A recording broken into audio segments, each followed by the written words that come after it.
अर्थात विद्या आमको सद्बुद्धि और सठिक मार्ग देखाई थाए। न दौलत टंका पैसा आज थाई पारे किंतु काली न थाई पारे। विद्या एमती गोटे जहाँ आम संग को कई चोरई नहीं पारिबेनी, कई छड़े नहीं पारिबेनी और जहाँ आम संग सारा जीवन रही थाए से विद्या को मुख्य धन बोली कहुई। प्रथम आसतु जानिबा विद्या कौन? केवल पुस्तक पढ़ी परीक्षा दे पास करबा एहा होछि शिक्षार एक अंश। विद्या होछि एक मनोभाव और जीवन शैली। धनी लोक निज धन पे गर्व करि पारे किंतु ज्ञानी लोक समस्त को प्रेरणा दिए।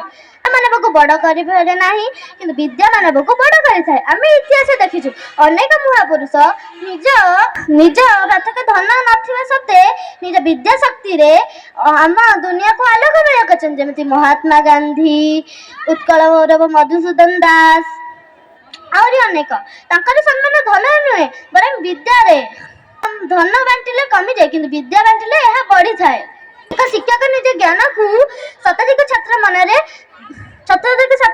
जीवन सारा बंचाई रखी निजे अमर हो जाती और दुनिया को आलोकमय करि थांती। आमे जानिछु टेक्नोलॉजी एक उपकरण कि ठीक व्यवहार करिवा से विद्या ही आसी थाए।